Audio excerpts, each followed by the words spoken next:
Assalamualaikum warahmatullahi wabarakatuh. Saya Dwi Safitri dari kelas MJE 202.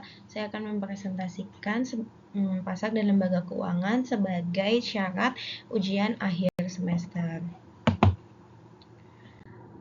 Di sini saya akan presentasikan tentang bagaimana sikap masyarakat, perusahaan asuransi, dan pemerintah OJK terhadap kondisi gagal bayar perusahaan asuransi di Indonesia. Yang pertama, sikap masyarakat terhadap kasus gagal bayar perusahaan asuransi di Indonesia. 1. Kehilangan kepercayaan dan kekecewaan mendalam. Ini adalah reaksi yang paling dominan banyak masyarakat, khususnya nasabah yang menjadi korban merasa sangat kecewa, tertipu, dan kehilangan kepercayaan terhadap industri asuransi. Kasus-kasus besar seperti Jiwasraya dan Wanarta Life telah merusak citra industri asuransi secara keseluruhan, membuat masyarakat ragu untuk berinvestasi atau membeli polis asuransi di masa depan. Persepsi bahwa asuransi adalah penipu atau menjebak dengan pasal-pasal yang tidak jelas juga muncul di kalangan publik.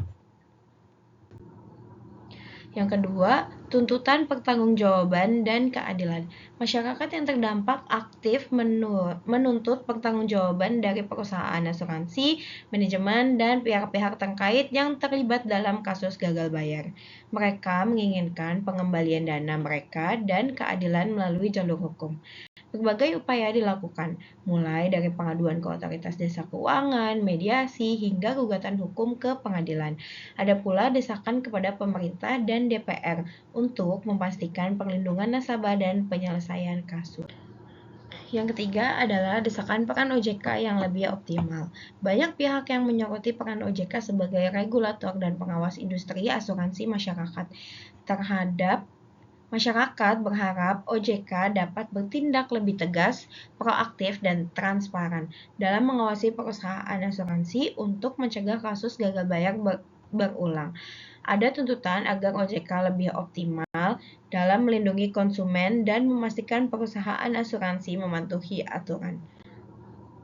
Yang keempat, harapan terhadap sistem penjaminan polis.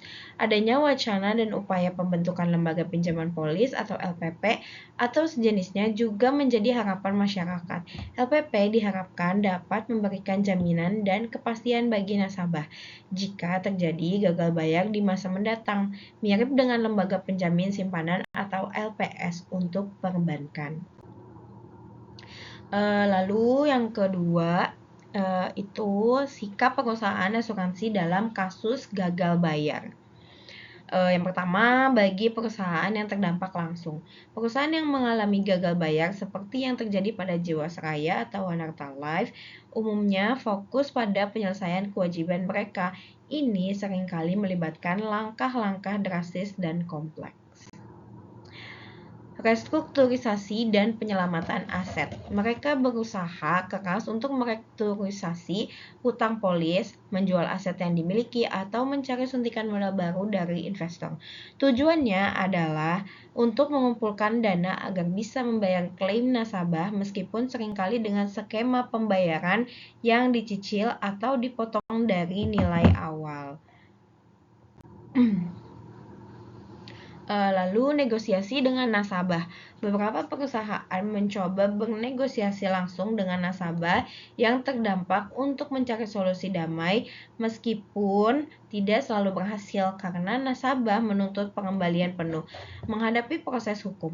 Ketika upaya restrukturisasi tidak mencukupi, perusahaan bisa menghadapi gugatan hukum dari nasabah. Dalam kasus terparah, mereka bisa dicabut izin usahanya oleh otoritas jasa keuangan atau OJK, atau bahkan dipalitkan. Lalu yang kedua, bagi industri asuransi secara keseluruhan.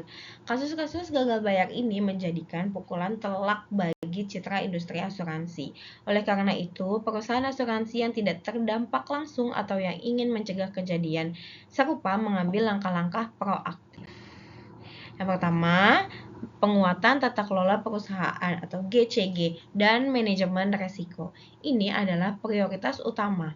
Mereka meninjau ulang dan memperketat praktik pengelolaan investasi, memastikan dana nasabah ditempatkan pada instrumen yang aman dan sesuai regulasi, serta menghindari skema investasi berisiko tinggi. Pengawasan terhadap jajaran direksi dan komisaris juga diperkuat. Selanjutnya, peningkatan transparansi dan edukasi. Industri asuransi berupaya lebih transparan dalam menjelaskan produk dan layanan mereka kepada calon nasabah.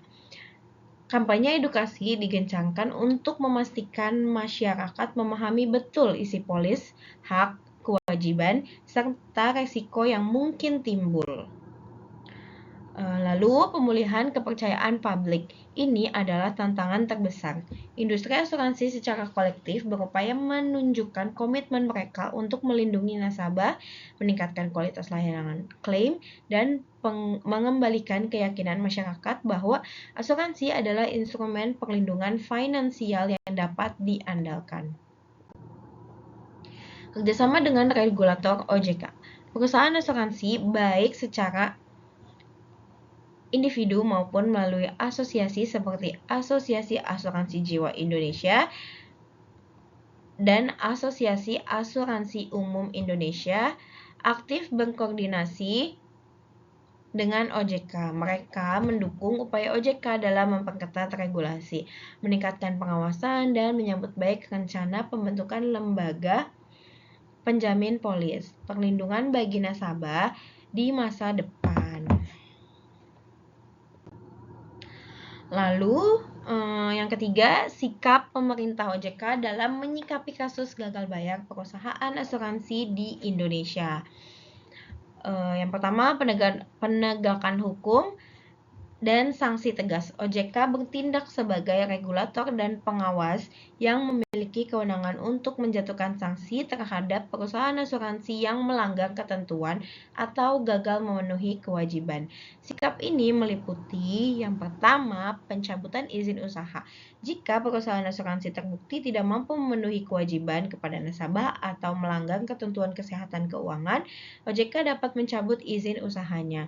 Contoh nyata adalah kasus Wanarta Life, di mana OJK mencabut izin usahanya karena perusahaan tersebut tidak dapat memenuhi rasio solvabilitas ketentuan.